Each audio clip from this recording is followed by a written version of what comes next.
I guess that's my side. I think that's a hint. But I think proceed. Yeah, I think so. Well, good afternoon, everyone, and thank you all so much for being here to the, I think, from what Keith and I can gather, the first in-person full board meeting in quite some time. We've had some executive meetings in person, but we're certainly glad that you were all here. And I'd like to ask everyone on Zoom, no offense to you, but if you could keep your lines muted unless you're speaking, that makes it all the easier for us. We're still waiting on Steve on to get here, but I thought since it's been so long and since we've had some turnover and new appointments to the board, it may just be easier rather than take a formal roll call. And I think that Kathy can get this from our introductions. If we just go around the room, and if you're on the board, if you could introduce yourself. I'm going to start with David Matlock, even though he's not on the board. He's certainly renowned around here. So we'll start with him. So I'm David Matlock, agency head, executive director here for the Southwest Virginia Higher Education. In a few weeks, I'll be starting my 8th year at the center, and in a few months, my 32nd year with the Commonwealth of Virginia. Wow.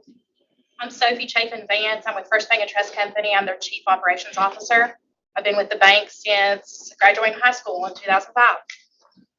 I'm Brett Danilovich. I'm the new president of Radford University. I've been enrolled for 7 weeks. I'm just sitting.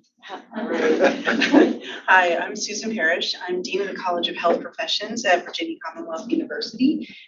We have 2 programs here at this beautiful site, medical laboratory sciences and nurse anesthesia. Hi, I'm Karen Shelton. I'm the Chief Medical Officer at Bristol Regional Medical Center with Allied Health, as well as the Northeast Market, and formerly Public Health Director for Southwest Virginia. Vaccines are. Good evening, everyone. Jason Ballard, the delegate representing House District 12, which includes the wonderful city of Radford and Radford University, as well as Virginia Tech. So I'm newly appointed to the board, and it's certainly an honor to be here. Thank you, Mr. Chairman. I'm Keith Perriton, Superintendent of Schools for Bristol Virginia Public Schools. I'm also a graduate of Radford University through the Higher Ed Center and also Virginia Tech through the Higher Ed Center. But I went in person to UVA. and Florence. I've been kicked out of a lot of places. I'm Todd Pillion. I'm the senator for the 40th Senate District, current 40th Senate District. So that includes the counties of Lee, Scott, Wise, Washington, Smith, with Grayson, and the city of Bristol. And I'm glad to be here. Israel O'Gwen, I represent the 5th House District, which is cities of Bristol and Galax, part of Washington County, part of Smith County, all of Grayson County. And this is my second go-around on the Higher Ed Center board. So good to be back. And I'm Donna Henry, and I'm the chancellor at the University of Virginia's College at Wise. Very good. I'm Adam Hutchison. I'm the president here at Virginia Highlands Community College. Lenny Gill Mitchum, Executive Director of the Southwest Virginia Alliance for Manufacturing. I'm Scott Kemp. I'm the student loan advocate representing the State Council of Higher Education for Peter Blake. And if you have any questions about the president's announcement yesterday, we can talk at the reception. And I'm Susan Short. I have the good fortune of serving Virginia Tech as the Associate Vice President for Engagement, and I'm President Tim Sands' designee for today's meeting. Matt Frederick, Associate Provost and Dean of Academics at Henry College. Well, welcome, everyone. Certainly glad you're all here. And we do have, yes, Mr. Chairman, I don't know if everyone knows our yeah. representative from the Attorney General's office. Hi, everyone. This is Ramona. This is my first meeting as a redhead. I hope you all appreciate that. And I combed my hair for you all. I have been counsel, how long, David? I think 2 years. It's been a wonderful 2 years. And you are my easiest client because, and don't take that back to Chev because Chev's on my client list too. Y'all are my easiest client because I can at least earn tomatoes and t-shirts from you guys. Yeah, Ramona does a great job. We're so glad you're here with us via Zoom. So thank you. And I think we have someone else online. It's Esther Bowling online. Esther. Yes, I'm here, and I'm Esther Bowling with, I'm President and CEO of Bowell Financial Consultants. And thank you for having me here today. Thanks for joining us. And I think someone slipped in just a few moments ago, and I'll let him introduce himself. David Olive, president at Bluefield University. Great. David, are we good now? I think so. Yes, Okay. sir. All right. So we certainly have a quorum, and we certainly have a great group of people here today. In front of you, will see the minutes that we need to approve from the December 9th, 2021 meeting. Does anybody have any additions or corrections to those? If not, I would entertain a motion to approve the December 9th, 2021 minutes. I hear a motion. Do I have a second? Second. Have a motion and a second. All in favor, say aye. Aye. Any opposed? Those minutes are now accepted. I would like to, before we go any further, acknowledge the outgoing board members that we had, Delegates Hurst, Keem, and Kilgore. I know that Delegate Kilgore has been a longstanding member of this committee at the higher ed, and he's certainly played a part in its progression over the years. And I know that just because he's not here will not mean that he will be absent in continuing to support the higher ed center. We also have Maria Colobra, Josh Ely, and Sandy Ratliff. And Sandy's here with us. She's so committed. She's so committed. She's even here today. So we certainly appreciate her being. We certainly appreciate all your service and your continued service, Sandy. Thank you. And again, I'd like to welcome the new board members, Delegates Ballard, Delegate Moorfield, Delegate Quinn, and the new president of Bradford. Welcome. Glad to have you.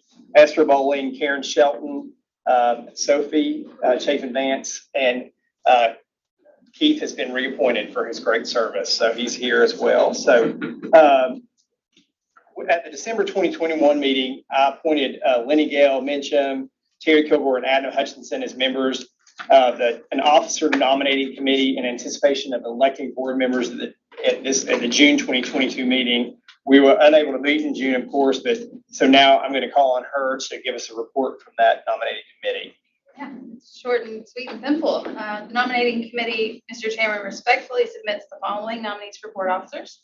For chairman, Senator Todd Pillion. For vice chairman, Keith Perigin. And for secretary, Steve Ahn. And Mr. Chairman, I move adoption of this report. All right, well, you've heard the report from the nominating committee. Are there any further nominations, or is there a motion to elect the slate of officers as presented by the nominating committee to the positions reported from them? Make a motion to elect the officers as reported. All right, I have a motion. Do I have a second? Second. All right, I have a motion and a second. All in favor, say aye. Aye. Any opposed? All right. Well, congratulations to all that were elected. Thank you. And thank you for your confidence in re-electing me. And these officers will serve between the 2022 and 2024 term of the board.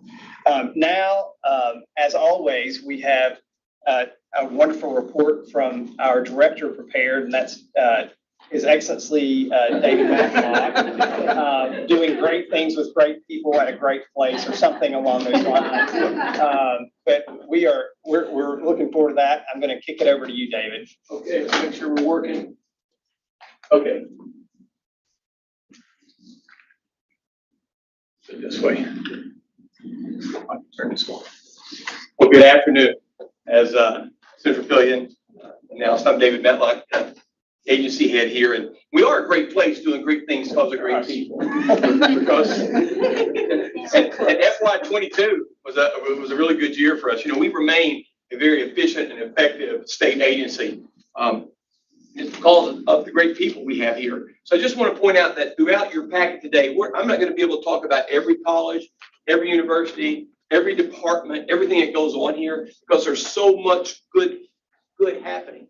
And I know that we want to get to reception. Everybody wants to get home. So I'm just going to hit a few high spots for you today. I do want to start off by talking a little bit about what makes us a great place, and that's our building.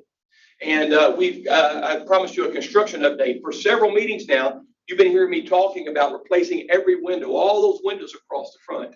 Well, the bids were received this summer. A contractor was selected in August, and we have a contractor and materials have been ordered. And so the window replacement will start sometime late September, early October. I suspect we won't be done by the December meeting, but that's our goal before it gets real cold. And that's about a $725,000 project. And with that said, over the last 60 months, just because we have so many new board members here today, let me just tell you about what's happened over the last 60 months with projects completed.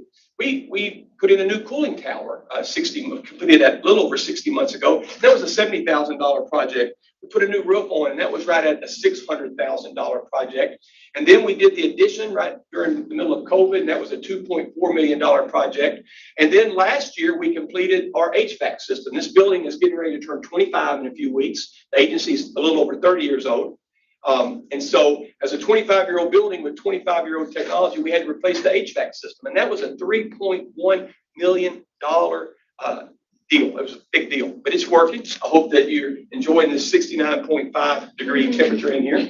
But that's been done. And so with some carpeting, some painting, some ceiling tiles, and some things, that's an investment by the Commonwealth of Virginia in this building of right at $7.2 million in the last 60 months. Now, I say that because it takes a great team. We are a great place, but it takes great people. And there's a lot of heavy hitters that I don't see them all in here today. Many of them are here that made a lot of that happen, from finance to construction to maintenance to IT, to get that done. And you'll get to meet some of them, I think, in a few more minutes. But I tell you that because this building is ready to serve the Commonwealth for many, many more years to come.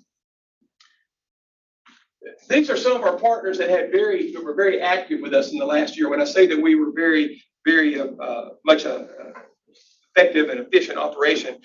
For example, I'll talk about Susan. You're sitting right here. Susan, yesterday, your doctor of nurse anesthesia students were here for orientation. Kathy and I went up, and you have a class of 10. And so we've got 30 students in rotation here, 3 cohorts of 10. And we so appreciate what you do in your lab science program. That's a great program. In fact, you shared your lab with the Appalachian School of Pharmacy this summer during student orientation for them, and they loved it.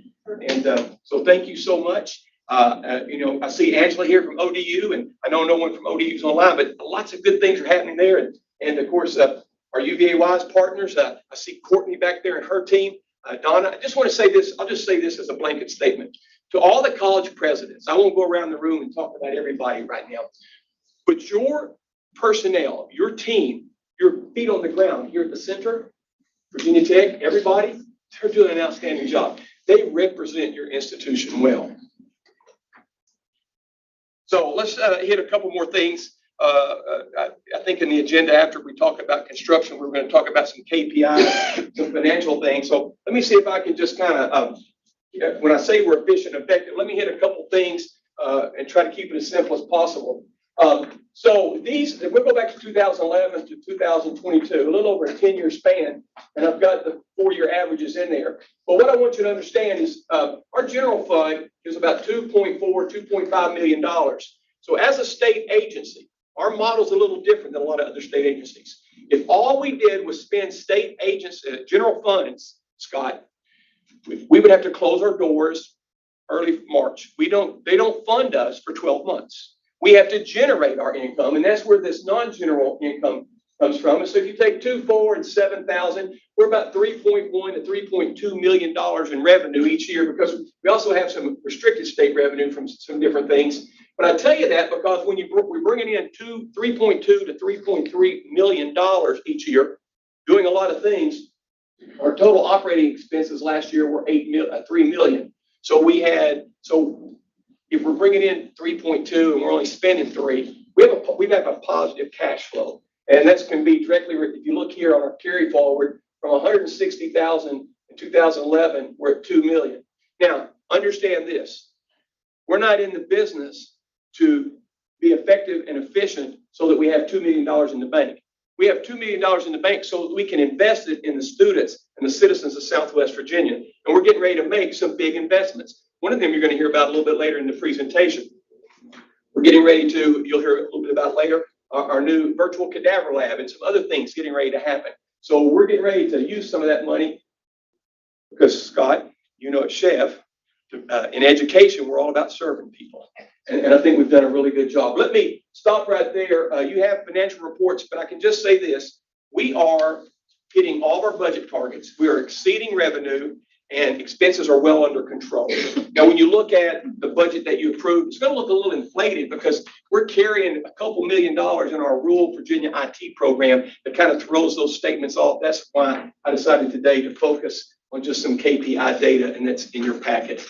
Any questions about that? Well, let me just say this about our financials. Miss Debbie Hensley's here. She's our finance director, senior finance director. We just recently went through our APA audit because I know you, and I said, well, David, how are you audited? We had a very good audit. Okay, no significant findings. We have an exit interview, phone conversation on Monday, and we'll probably have some written findings for you. You know, those of you in education know that auditors are paid to find something, right? And so there's going to be some minor things that we'll have to address with some policy, but nothing major. So we had a really good audit this year. So I thought you might want to hear that. Okay. So one of the things that has been, you heard a little bit about in December, is our Information Technology Apprenticeship Program. And that's relatively new for us. You know, right now, I think we have 10 apprentices, maybe 11 that have been approved. When you were here in December, you got to meet a couple of them. And we had just started taking applications in October. So this is a relatively, boots have not been on the ground 12 months yet. And so this is where I need some help. If you can go to our website, but this is an apprenticeship program. It covers 17 counties and 5 municipalities. Alicia Young back there, who you'll hear from a little bit later, was providing all the leadership on this. And we have about $4 million sitting on the sideline that we need to invest. And it's for small IT companies of 100 employees or less, who their business is primarily, is only IT. And so we've got several apprentices working in the area, but we've been working on some marketing. And with the help of Senator Pillion, we put together a small video. And take a look at this, and then also. The Southwest Virginia Higher Education Center is excited to be administering the Rural Virginia IT Apprenticeship Program, and we have the funds to help you grow. If you're a small IT business located in rural Virginia, we want to help you grow your company. And we're doing that by awarding funds right now throughout rural Virginia to help you mentor a young man or young woman with on-the-job training so that we can grow the workforce of Southwest Virginia. The Virginia Rural IT Apprenticeship Program has been a tremendous help for our business. We've been able to bring on 2 additional people that we would not have been able to hire without the program. When you're starting a small business, capital resources are critical. What the Rural IT Apprenticeship Program does is it provides that critical seed funding to be able to bring people in, subsidize the cost of training them and mentor them and getting them up to speed.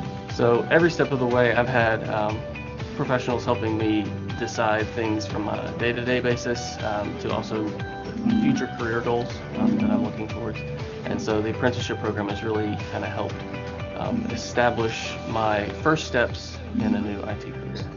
If it wasn't for the apprenticeship program, I would have had to move outside of rural Virginia. It's been pretty instrumental in allowing me to pursue my career here. Being early on in my IT career, I think I've learned a lot of experience for technical IT skills and business skills as well. Small IT businesses and our local talent are huge assets to rural Virginia.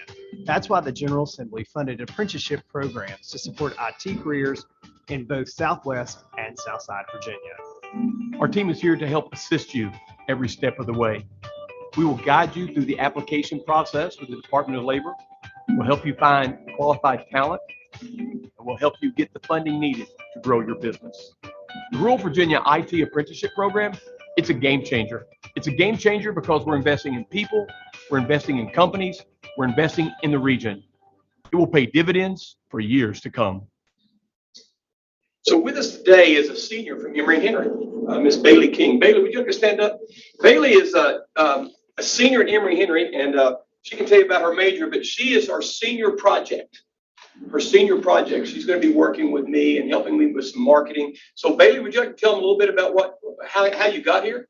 Hello, nice to see everyone today. Like David said, I'm Bailey King. I'm a senior at Emory and Henry College. I'm double majoring in business administration and civic innovation. So I kind of have the numbers and the community side of things. I am interning / employed by the Smith County Chamber of Commerce, do a lot of work under Sarah Gillespie. And then through my civic innovation degree, I'm required to complete a senior project. So that's where this piece of the puzzle comes into play. I will be partnering with David, working on that throughout the semester and into next semester, hopefully, and wrapping up some things for my senior year before stepping out into the world. I'm a Southwest Virginia gal, born and raised in Marion, Virginia. My family's been here for as long as I know, so it's really nice to work in the community, give back to the community, and see the potential that Southwest Virginia has. Thank you all. Good job. Yeah.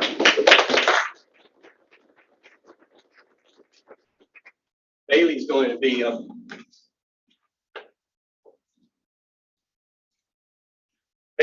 working with us primarily initially with some chamber events and going out and helping communicate, getting the word out to the 17 counties. Because in Senator Pillion's part of the video, he talked about the General Assembly awarding funds for Southwest and Southside.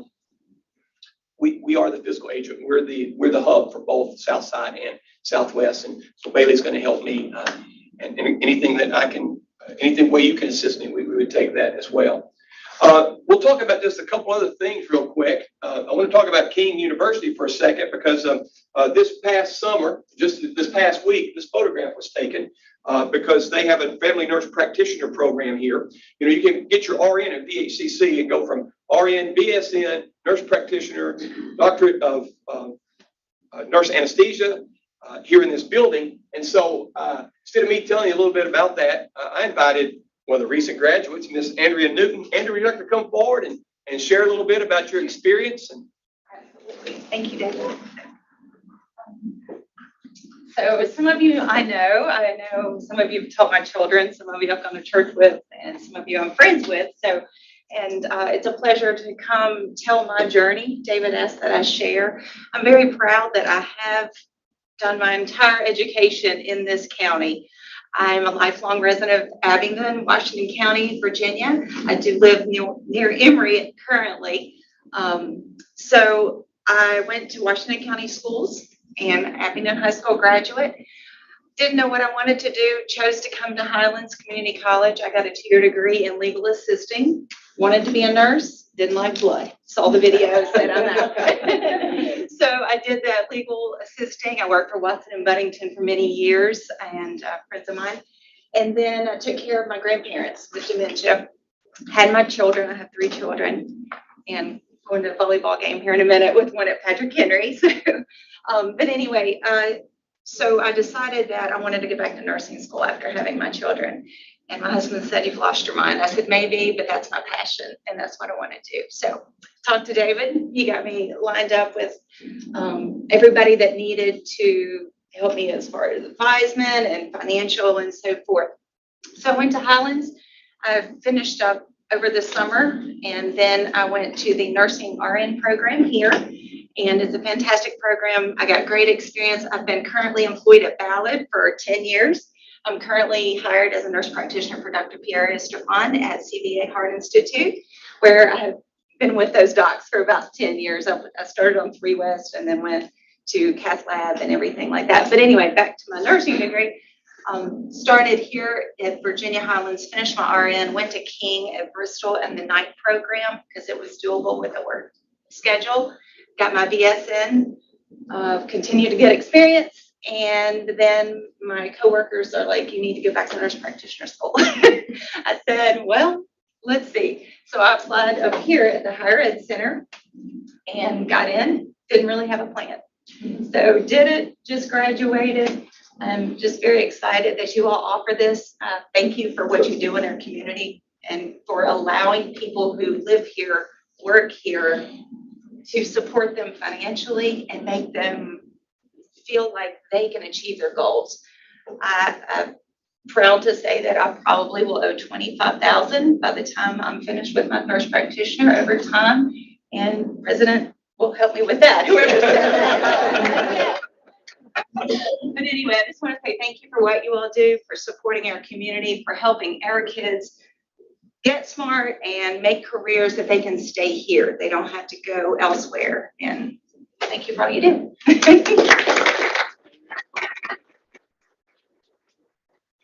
My wife next to Andrea's daughter in first grade, and you've got to go to volleyball. I do. So she's a great example of what, when Adam Hutchins and I stand together about, you can stay here and go far. So thank you so much. So go Rebels, right? That's right. All right, thank you so much. Thank you, guys.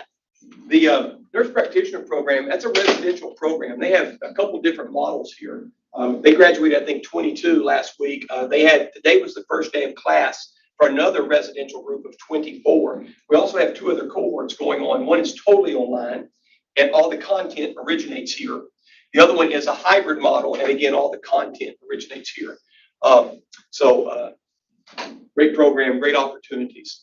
Another program I thought we might talk about a little bit, since we had a new president from Radford, and he called me a few months ago, and he was through his window down in South Florida. I could see palm trees and ocean, and I said, "And you're coming where?" Okay, and but a few years ago, there was a great need. We did a skills gap analysis. There was a great need for a master's of pharmacy, a master's of counseling for school counseling. And so I went to Senator Chafin, and I said, "Senator Chafin, I need a champion to take this to the Tobacco Commission." And I got to tell you, it didn't float. We lost. Our proposal sunk. And I went to Senator Chafin again. We weren't recommended by the committee, so we had to do the politicking. So I got Israel, and I got Senator Pillion and several people together. And I said, we got to make this thing happen. And Senator Chafin was our champion. And so they brought it to the floor, and it voted, and it passed 13-12. And we're on our second cohort. And so I've got a young man here by the name of John Mason, who is a beneficiary of that program. He just graduated. John, where are you at in here? Far left. Yeah, there you are. That's up at Radford. That's on campus. And then you're right here in blue a few days ago on campus. But Sophie, we can't thank your father enough for what he did. And he was a champion for everyone here in Southwest Virginia. And it's made a difference in this young man's life. You want to come tell us a little bit about that, John? Yes, sir.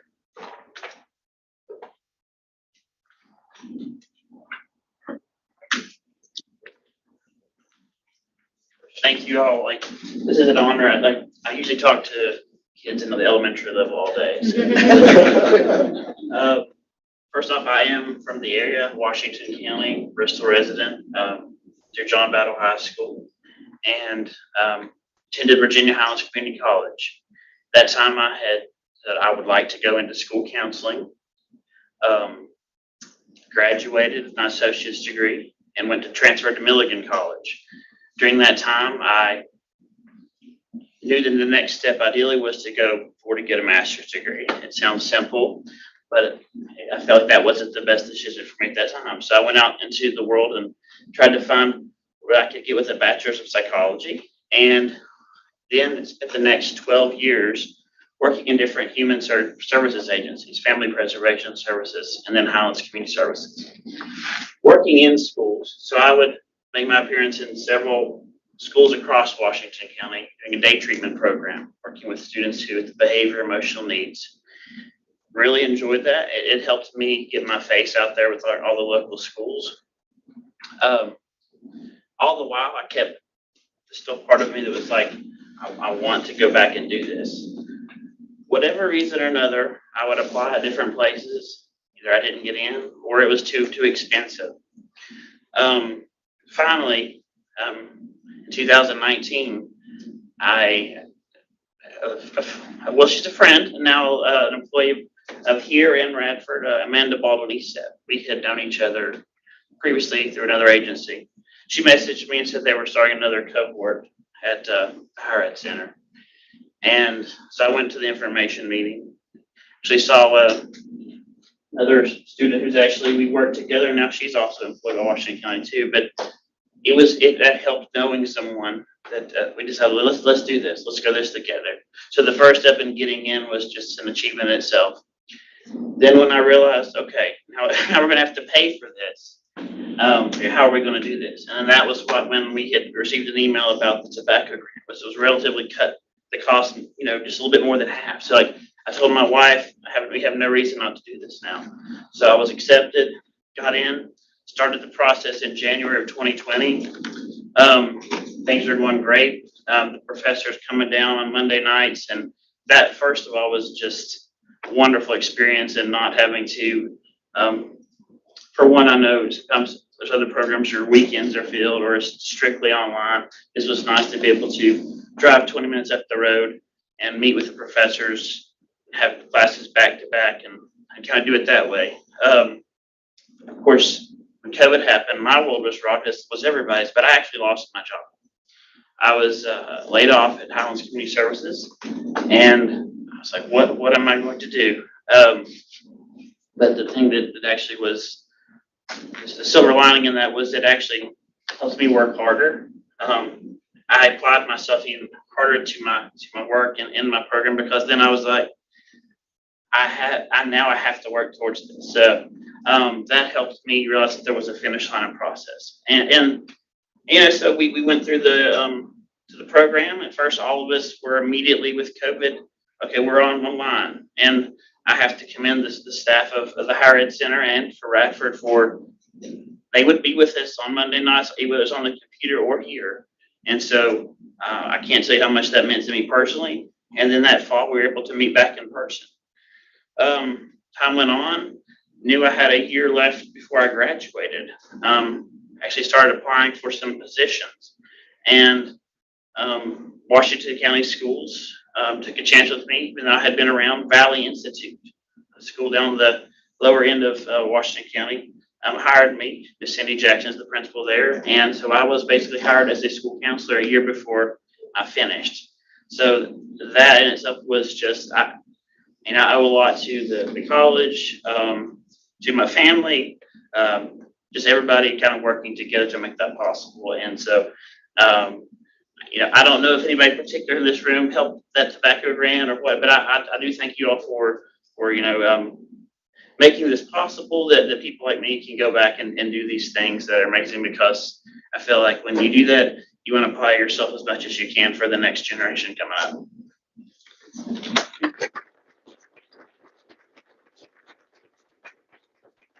Not only got a job as a counselor at Valley Institute, but he has to leave us in a few minutes because John had a passion, and when we was at John Battle, he participated in a few things. So John, what do you coach now? Soccer. He's the soccer coach. So yeah. Not just actually the head with soccer coach now, but in addition to that, I coach my 3 children's teams. So I have to go coach practice for one of them. Jonathan, thank you again. Another example of starting here and going far. Virginia Highlands, the Southwest Virginia Higher Education Center, and our partners. So thank you so much. All right. I get to talk a lot about our KPIs and the fact that we're efficient and effective, and we're a state agency that actually has a positive cash flow year after year after year. But that's the reason why we do that. I mean, a man had 3 kids, lost his job. And to the Tobacco Commission, when we stood there, I stood there with your daddy, Sophie. I told them, I said, there is a need in our region. Do you know how this? All but about 4 of those people were offered jobs. Now, Julie was offered a job, but she decided she wanted to stay with you, Steve, at Holton High School for a little while. But there's still a great need. So the second cohort has started. And so the second cohort has started. In fact, they met, first night of class was Monday night. And so thank you, Bradford. I thank you guys for coming. And I could sit here and tell you stories about all of our partners, because what I'm talking about today with Radford and King, the story holds true for UVA Wise. For example, right there with our own Dr. Keith Perigin, VHCC, UVA Wise, Radford, Virginia Tech, all on one campus, all right here. Well, you actually went to Donna's place. Okay, just a couple more things. COVID was a great disruption for a lot of things. So back in June, our governor was here, and he wanted to visit with some of our K-5 STEM Academy graduates. So he had a chance. And so just to let you know, as a promotion, if you have children in this area, Miss Sonia's up here. Wave your hand, Sonia. Okay, we run several semesters, or 6 weeks long. It's very affordable. It's like $30-40, isn't it, Sonia? They come here 1 night a week, and we're teaching pre-readers how to code drones and different things before some can even read. And it's pretty cool. And so that'll be cranking back up here after we get through Labor Day. Just a couple of other activities. I've talked about the K-5 STEM Academy, but the College of Older Adults. Again, Sonia, raise your hand. Not that anybody here would qualify, but you have to be 50 or older. Okay, but the College of Older Adults, we have anywhere from 300 to 400 students every semester, and that's getting ready to crank back up. In fact, we have our coffee next week on Wednesday, the 31st. We do have a couple open positions here. We're currently advertising for a grant writer. So if any of y'all know some folks that you might want to send our way to apply for a grant writing position, that is still open. We also have I don't want to mess up the title, program administrator, Miss Alicia Young. Wave your hand, Alicia. She decided she wanted to retire. And so she's retiring. You'll hear, we're going to bring her up in a few minutes, but she retired. So her replacement, we're currently advertising that. And I think we've gone through and hopefully we'll be interviewing soon for that. So those are our 2 open positions. I happen to know too that a couple of our colleges partners are advertising, and hopefully by the December meeting, we'll have some new people to introduce from them as well. The lab school, I just came from a meeting that involved Donna and Adam and Keith and a few others. I'm trying to see who else is, your president was with us. But we're trying to figure out what a lab school would look like. And so if any of y'all want to know what the draft looks like of how to get your fingers on lab school funds, we have extra copies up here. And if you have any great ideas, we're just wanting to make sure that our students of Southwest Virginia are served and we're not left out. Okay? And we want to show them that we can collaborate and work together for what's best for our region. And that's our goal. So something else that's pretty exciting is the Appalachian College of Pharmacy. You know, you can become a doctor of anesthesia here. You can become a nurse practitioner here. You get your bachelor's degree in clinical lab science, BSN. There's a lot of things you can do here, become a counselor. And in just a few, well, actually, the clock's already ticking, you can become a doctor of pharmacy here. So I'm going to shut up for a second because I want to introduce you the dean of the Appalachian College of Pharmacy, and she's going to take a few more minutes. You take all the time you need there, Susan. This is Susan Mayhew. She is dean and professor at the Appalachian College of Pharmacy, and we haven't done any press releases yet, but we now have an MOU. They've done some student orientations here. They're doing faculty training here, and we are so excited to welcome our newest partner to the Southwest Virginia Higher Education Center, the Appalachian College of Pharmacy. Thank you, David, and thank you all for giving me the opportunity to speak with you today. I see some familiar faces and not so familiar faces. So I did put a few slides together just to orient you in case you didn't know who we are, give you a little information about the Appalachian College of Pharmacy. So we are Virginia's only accelerated Doctor of Pharmacy degree program. What that means is most traditional pharmacy schools are 4-year programs post prerequisites, and we complete that in less than 3 years. So right about 33 months or 8 terms. We require about 72 prerequisites.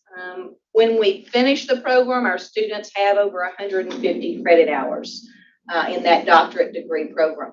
So in case you didn't know where we are located, we are in Buchanan County, Virginia, the little tip of Virginia down there wedged between West Virginia and Kentucky.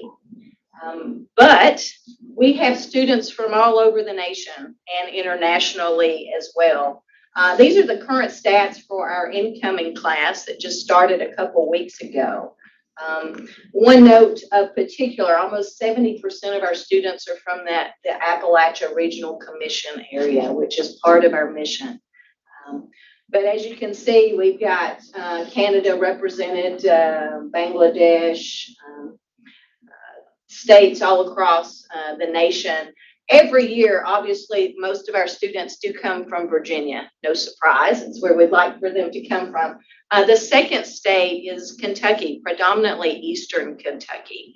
We get quite a few students there. Third place varies from year to year. This particular year, our third place finisher in terms of number of students coming in to this class is North Carolina, but it's been Florida, it's been Maryland, it's been a variety of other states finishing third. So just wanted to share briefly with you our mission so you know kind of who we are and where we go. But that is to provide academic, scientific, and professional education to address the health-related needs of rural and underserved communities, particularly those here in the Appalachia region. And we do that through education, service, and scholarly work.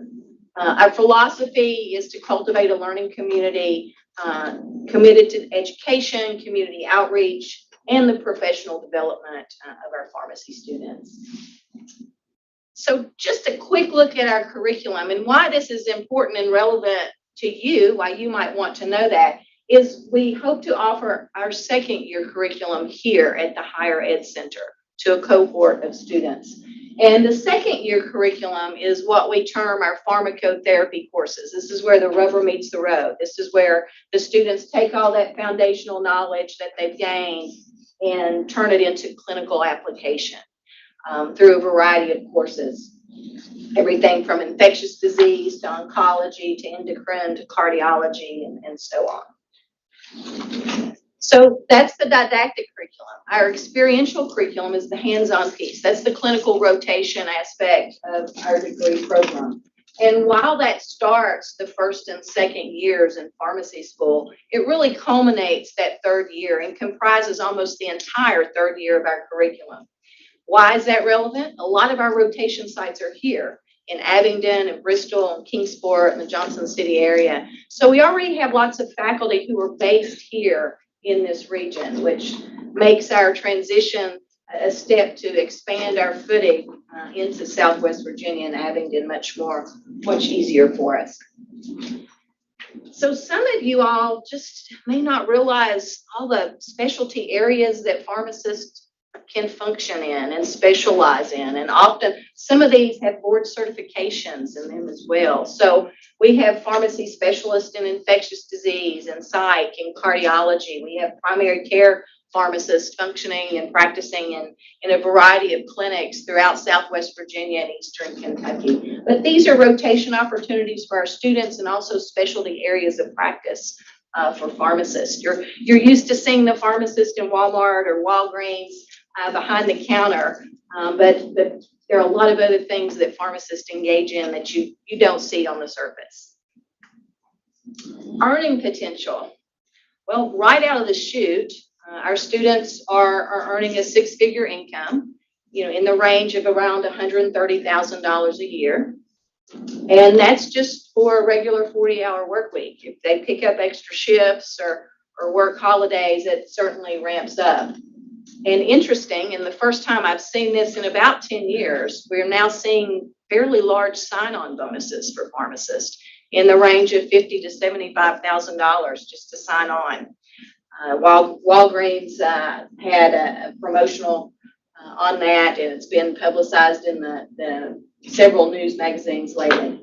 Are these numbers regional or are they national? That's national. These particular are national. The sign-on bonuses are regional. So, and that's in our region. That's in Eastern Kentucky, Southwest Virginia, East Tennessee area. Walgreens and some other pharmacy companies are offering sign-on bonuses. So we're starting to see a shift in supply and demand, which is always good for pharmacy schools. I wanted to highlight briefly our collaboration with the Edward Via College of Osteopathic Medicine. Just a few years ago, we entered into a change in control. Those of you who are used to working with SACS, the Southern Association of Colleges and Schools, realize that's a substantive change. We're still working through that. There's still little pieces of that going on, but we're happy and proud to be a sister institution to BCOM, which is the largest producer of primary care physicians in the nation. They have 4 campuses. Of course, one on Virginia Tech's campus in Blacksburg. Their second campus was established in Spartanburg, South Carolina. Third campus was started in Auburn, Alabama on the Auburn campus. And the fourth one most recently opened in Monroe, Louisiana, at the University of Louisiana, Monroe. So large institution. I look forward to a lot of collaboration in the future with them and rotation opportunities with them as we move forward. That being said, we're very enthusiastic of transitioning here to the Higher Ed Center. David has been absolutely fantastic to work with. He's very efficient in everything he does, with us anyway. We hope to bring in a cohort of students, not exceeding 20. We want to start off with a moderate amount of students, make sure we execute things correctly. And that will be predominantly the second year curriculum, the pharmacotherapy curriculum of our program. As I mentioned earlier, we have several faculty already based in this area. This is home for them. So bringing faculty in or hiring additional staff is not really necessary for the college at this time. In terms of timeline, we're not in full control of that. As you know, there's some accreditation processes that we have to work with, namely the Accreditation Council for Pharmacy Education, our programmatic accrediting agency. So we are set for a site visit from them here at the Higher Ed Center, and they will be on site predominantly all day on October the 11th. So that will be pretty much an all-day visit here with David and his folks and a lot of our folks who will be coming in as well. So we hope and anticipate a fall start for our cohort of students here in 2023. That's providing that there's no hiccups with ACPE or the Department of Education or a multitude of other folks. So ongoing activities right now, we've held summer camp, we've had some faculty committee meetings here. We hope to have a faculty retreat here in the near future, just kind of orienting our folks to the site, letting them get familiar with it. That's kind of where we are. We want to thank you on behalf of all of the Appalachian College of Pharmacy. I want to thank this board for allowing us the opportunity to partner here with the Higher Ed Center. We're really thrilled to become part of it. With that, I'm happy to take any questions that you might have. Did the fellow on the, starting here on the front row, the third from the right, did he really graduate, this guy? This is Waylon. He's a BACC graduate, and he worked for us for 4 or 5 years. All the whole time he was one of your students. And then when he's going to get his baccalaureate degree, he worked for us. So that's one of ours that we've helped grow, and his mentor there, Senator Pillion. So yeah, Waylon. Maybe I'll hand this back over to you. Can you just briefly talk about why it's exciting to be able to work at this, I'll call it cross-pollination. I know in the medical profession you have more better terms, but with the doctorate and with VCU and anesthesia, clinical lab science, nurse practitioner, doctor of pharmacy, all in one building, what that kind of means? Absolutely. Those who are in academic institutions know we have accreditation standard of intraprofessional education. So having a multitude of health professions in the building at the same time really opens that door and makes it easier for so many of us, particularly us, because we're kind of a standalone school, even though we're sister institutions with BCOM and also Bluefield College, our university. I forgot to mention that, David, sorry. Having that opportunity for interprofessional education is really significant for us, and this will lend itself well to that. Thank you. We're excited, and we look forward to the visit on October 11th. And I'm not spotting notes. Okay. Thank you again. You've got a couple of people. I do. I have a couple folks with me that I'd like to introduce. This is our Assistant Dean of Academic Affairs, Dr. Marcy Hernick, and our Director of Student Services, Jason McLaughlin. So they are my right-hand folks, and always there when we need you. Well, we're excited that you're here, and we look forward to more and more good things happening. So I started with a great place, great things, great people, and before I step away, in your packet under my tab, I believe you're going to see a naming policy. Over the history of the center, there have been some things named. Some were voted on, some were not. And we need to clean some things up moving forward. We'll call it institutional readiness. And there could be some naming going on in the future. So there's a draft there. Ramona from the Attorney General's office has looked at it. She's made a couple of edit changes. It's just information only today. I'll be meeting with the executive committee this fall with hopes of having this as an action item to vote on at the December meeting. The other thing that I wanted to mention before I step away is with our Attorney General's office, with Ramona. She wants to briefly bring up to speed again on something that the executive committee will be bringing forward to you for vote in December, and that has to do with our virtual meeting policy. And Ramona, you have the floor. That's when you do the drum roll for me? Yeah, okay. Thank you. Well, just to give us, so because you have new board members and folks who have not been involved in our COVID, a post-COVID or pre-COVID experience with meetings, I just wanted to give you this landscape of why we have an electronic meeting policy. Based on FOIA, you have to have 3 people. You have a meeting when you have at least 3 members of your body present. And you can't conduct public business unless you have a quorum, which often is a majority, to conduct public business. So during our COVID era, we had a lot of issues because there was a state of emergency. There was uncertainty about transmission of COVID. A lot of our facilities were being shut down or access was being limited. And so during this period of the state of emergency, we ran into the issue of the law says we require a quorum in order to conduct public business. And so during that state of emergency, there were protocols for all virtual meetings. When the state of emergency lifted, that the benefit of the all virtual meeting evaporated unless you were on an advisory board. And so, and then what we've also learned is there are board members who don't live very in close proximity to the center or the site of a meeting. And so there's been a recent change, and it became effective August 1st, to how boards can conduct their meetings. And so in the policy, you've had a prior electronic meeting policy. This policy is an update to incorporate the law change that was effective on August 1st, which allows you to have virtual meetings. I'm going to tell you what the change for the electronic part is, and then I'm going to tell you about the all virtual.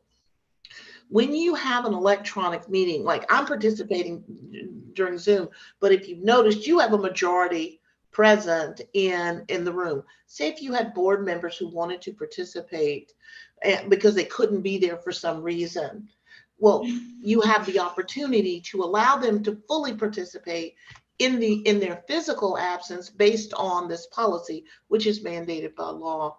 And so one of the additional caveats was that's been added now, other than, you know, you have a medical issue, you're taking care of someone with a medical issue, you have a personal matter that prevents you from being there.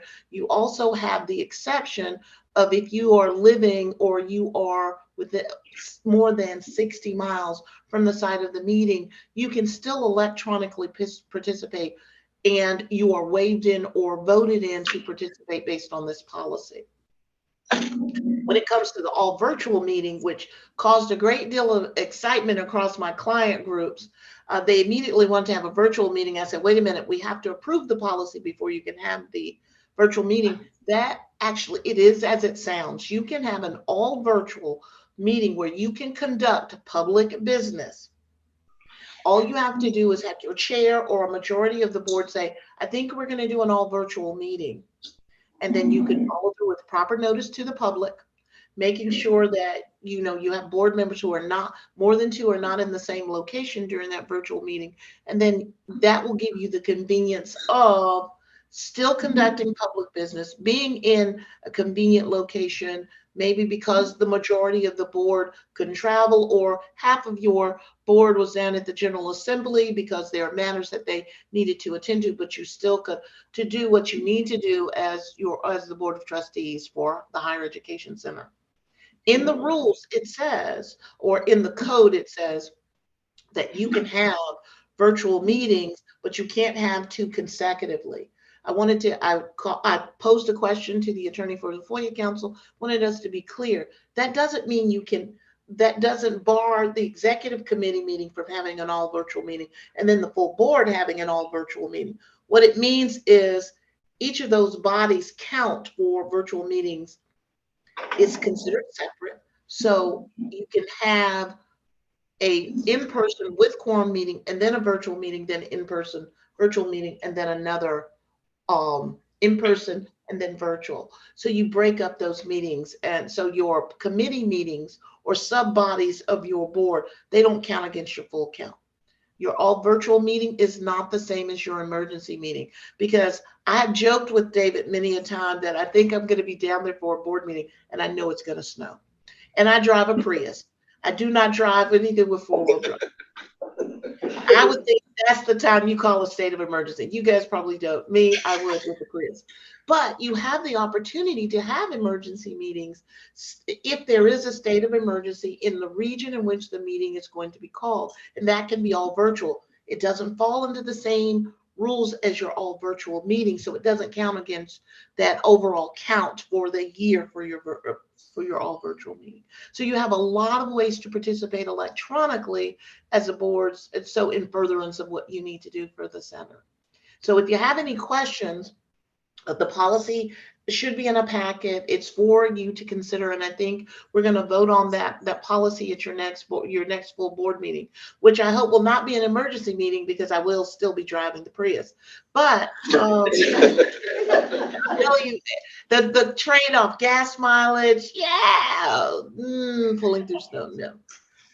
And I can also throw in the funny part. I had to move a number of things in the Prius. And my kids always joke about my Prius. They like Jeff Dunham, so they always pull Jeff Dunham jokes about my Prius. And so they were amazed that I could put a dryer in the back of my Prius. I also put a bed from IKEA in the back of it. They were truly impressed with mattress. So I just want to, don't downplay the Kia all the time. But no, with that being said, we're going to, if you have any questions about this policy, or what you can and cannot do, feel free to reach out to David or reach out directly to me, and I'll do what I can to answer your questions. And also by our next board meeting, I'll do a mini training on FOIA for those that are new to FOIA, but old to FOIA, but try to put it out of your mind every time you don't have to deal with FOIA. Well, thank you, Ramona. The day that you got appointed our council was a great day, and we love having you. We look forward to seeing that Prius in the parking lot. Okay. I do want to say that we received that policy late this week, and Adam will be emailing that out to you. It's not in your packet today, so I apologize for that, and I'll take the blame for that. But we will get that emailed out to you. I'm getting ready. My part's about over. We're getting close to the end of the meeting, but as I get ready to introduce Adam, I constantly get to stand before people and talk about a great place, doing great things because of great people. And so it's all because of great people. And so I'd like all those that are direct employees of the Higher Education Center stand up, because I really don't do anything but talk. So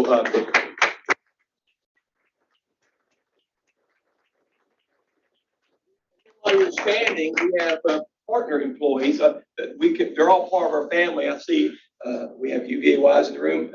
Would you like to stand up, Courtney? And then we have Angela here from ODU. I don't see any others. Thank you so much. They're all part of our family as well. It's a great place doing great things. It's because of those great people. Adam?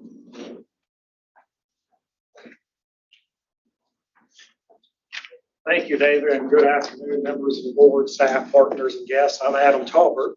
I'm the Senior Director of Administration here at the center. For those that may not know me, in my area handles a lot of the odds and ends administrative things that you have to keep the state agency operating.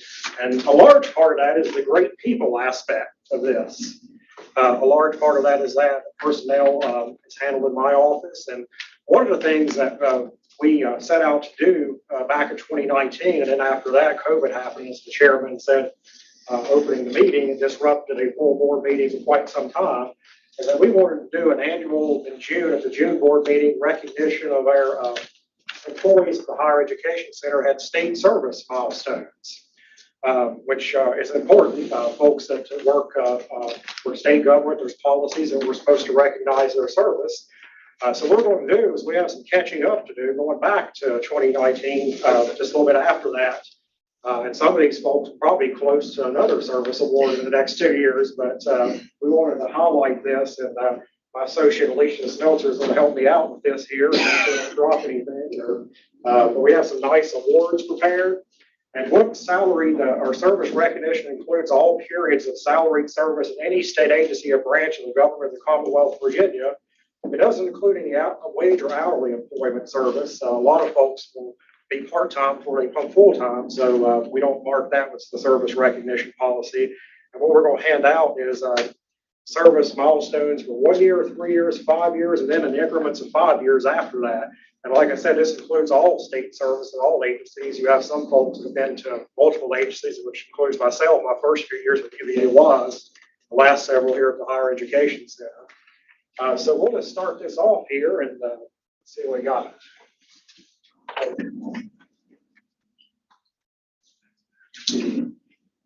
So our first honoree would like to. Maybe the chairman would like to come up and shake some hands? Sure.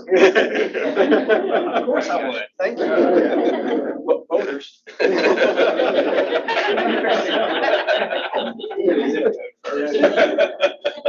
So we have a nice award that looks like this for folks. There's a little protective envelope to put it in.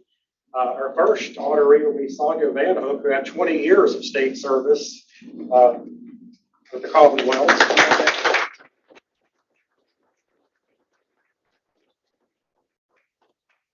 Yes. On your packet there, you'll see a little sheet that actually has the service begin date and the milestone, and we're recognizing if you want to get into the specifics of the year. Our next person is 15 years, Deborah Hensley.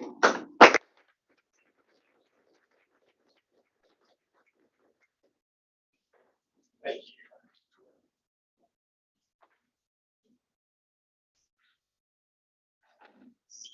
And next up, she's already up here, Alicia Smeltzer with 5 years.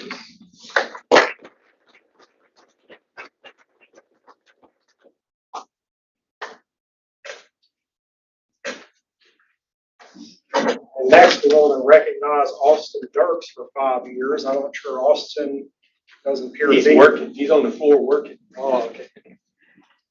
Next, 5 years, Hannah Heidel.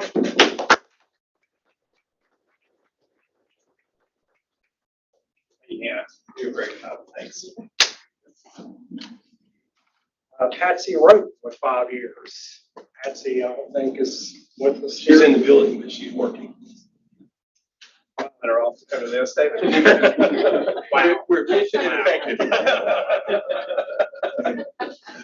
And next, with 3 years, David Heidel, or better known as Eli, come on up.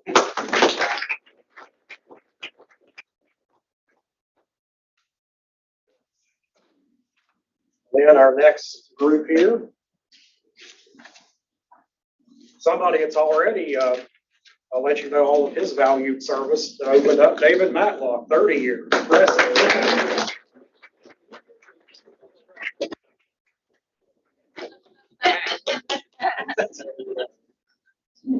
Well, it looks like for 15 years, I have to present one to myself.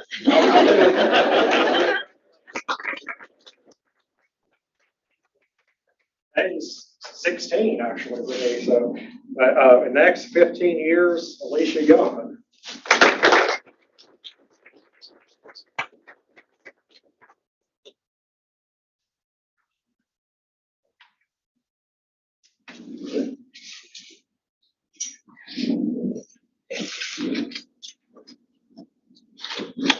The next, with 1 year in, Nick was also, I think he's busy working in the building somewhere as well. I saw him earlier. They were invited. They were. Right. We'll ask them. There's some fact finding. But that concludes the part of our service awards. We definitely appreciate you see some big numbers there. We definitely appreciate those years of service to both the center and in some cases other agencies of the Commonwealth. The Higher Ed Center is a great place to be, and also got great people, a big part of that. And next we'll have, as noted, there's a service retirement coming up soon with one of our employees, Alicia Young.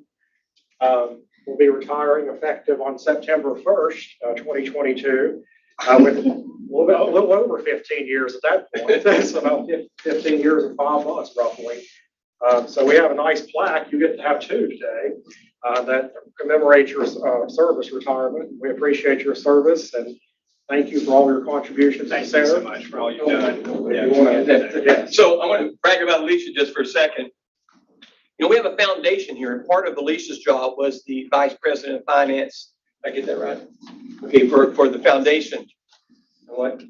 An assistant treasurer. Okay. And in the most recent past, she was managing over $22 million of grants for the Tobacco Commission. We did a lot of workforce development grants, and at our peak with that, Alicia was She was the chief fiscal agent finance person for that 22 million. She has helped give birth to the rural IT apprenticeship program. And she is a local girl, Russell County. Yeah.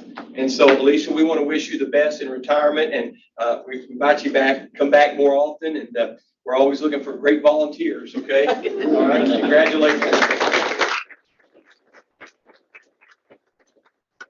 Been at the center since 1999, with the center since 2007. It's given me a lot of opportunities. Some of those opportunities fell under other job duties. As a sign. Including, coaching Lego robotics, touring landfills in Tazewell County for an R&D grant, teaching and taking COA classes. But, it's helped me grow with my job and just personally, and I've enjoyed every bit of it. So thank you.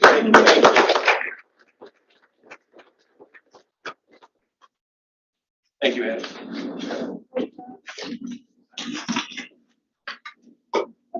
David, does that conclude? Yes, unless there's questions for me, it's all back in your court center. Right. All right. And does anybody have any questions for David? I know or any of the presenters, I know he did a great job presenting and highlighting some of the great things that are happening at this great place with great people. But if anybody has any questions for David, now would be the time. Anyone? Hearing none. The next section, pursuant to Article 4, Section A of the board's bylaws, I'm tasked with appointing 2 members at large to the executive committee, and I hereby reappoint Chancellor Donna Henry of UVA's College at Wise, and also appoint President Adam Hutchinson of Virginia Highlands Community College to the executive committee. There was an opportunity provided to allow people to submit public comment or have public comment for this meeting to be received by 5 p.m. on Monday. And Adam, there were no public comments or nobody registered to do that. So it's already been mentioned that we're going to be meeting in the future, of course, but before we conclude this meeting, I would like to note that the loss of Delegate Joe Johnson, who was tremendously instrumental in making this place happen and was always supportive. In fact, he was at one of our last in-person board meeting. He was here. He and his wife will be tremendously missed in Southwest Virginia, especially here at the center, and his contributions will be his legacy. This building will be his legacy, one of his many legacies, in fact. With that, I think the next board meeting, it's tentatively set for Thursday, December 8th. Just put that in your calendar. That may change, of course, depending on what happens in Richmond and what happens here. But that would be the proposed meeting, Thursday, December 8th. Without any other comments or anyone else has anything to add, I would take a motion to adjourn this meeting and enjoy the refreshments at the end of the hallway. Just exit other end of the building. Do you have a motion to adjourn? Absolutely. All right, we have a motion to adjourn in a second. Second. All right, all in favor, say aye. Aye. All right.